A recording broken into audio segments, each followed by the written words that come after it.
好啦，你會留意咧，頭先車仔嗰度咧，仲有啲繩係好短嘅，係嘛？嗱，嗰條繩咧，大約咧由我呢度叉落個虎口位到我手踭位嘅啫。OK。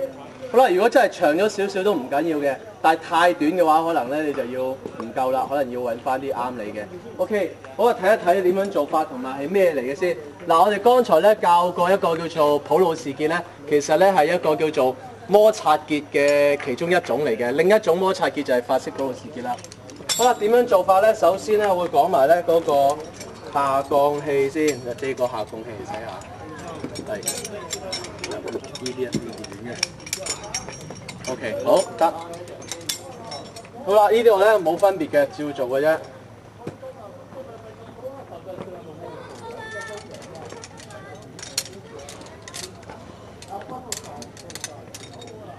好啦，有一般嘅油繩嘅，我哋係會做咗條主繩啦，制動手之外咧，仲可能有條safety rope嘅，係咪？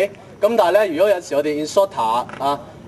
就唔需要話，因為冇咁多人可以喺上面去做一個belay 同個 instructor 做 belay 噶嘛，咁所以有時我哋自己身為 instructor 咧，我哋需要識一啲個人嘅 self belay 嘅一啲方法，咁法式普魯士結就係其中一種比較適合嘅喺呢度。好啦，點樣做法咧？好啦，我會咧喺個繩尾呢個地方 ，OK， 好啦，嗱，我喺呢度打俾你睇啫，比較高啲少少。好啦，我嘅結咧會擺喺最盡頭或者喺呢度度 ，OK。好啦，然之後咧將個結好似嗰個普魯士結咁擺落去，但係留意下咧，我只係咧繞住呢條繩嘅啫，一路繞住佢 ，OK。咁咧我哋講明咧係摩擦結咧，即係話繩同繩接觸嗰個摩擦點咧，個接觸面越多咧就係越好嘅。咁所以你見到咧呢度咧起碼咧轉到4轉嘅。OK， 如果你條繩係有長嘅話，你不妨翹多幾翹都冇問題。好啦，但係要留意嘅咧就係話呢個繩尾 ，OK， 繩尾嘅地方，即係呢個空間咧，如果佢太鬆嘅話，即係假設如果你條繩太長嘅話 ，OK， 有咩情況發生咧？你發覺條繩咧好容易就散晒啊、鬆晒、變晒樣啦。咁所以咧 ，OK， 你呢條繩咧係要剩翻咧好短就夠啦，我嚟盡量管住佢，令到佢嗰個位置唔會走位嘅啫，我會建議大家咧最少咧轉4次嘅 ，OK， 1、2、3、4 ，OK 得啦，得唔得？好啦，剩翻落嚟嘅，跟住我會用鎖扣去扣好佢噶啦 ，OK， 好啦，而家我會擺翻喺我應該嗰個位置咧，就係繩，即係揸繩個位置，即係呢一個位置啦。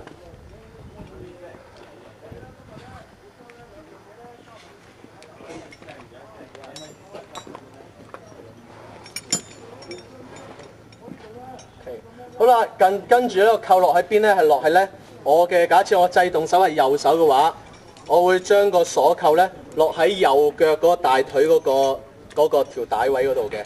OK， 好啦，然之後咧將佢咧扣好，記得上鎖。OK， 好啦，而家跟住咧，好啦，假設我游繩嘅時間，我就平時我右手去擺喺後邊嘅係咪？而家咧你要發覺咧，我只要一受力嘅話咧，係自己 lock 實咗嘅。咁我要落嘅時間咧，我要將我嘅制動手擺翻喺呢一個法式普魯士結嘅上面。但係記住咧，隻手擺落制動即係主繩嘅時候咧，隻手唔好接觸到嗰條主繩，如果咪就會燒手啦。我哋只係需要咧接觸住嗰個法式普魯士結。好啦，然之後咧落嘅時間，你會發覺咧，好啦，褪後少少，我一鬆手，佢自己會 lock 實㗎啦。OK，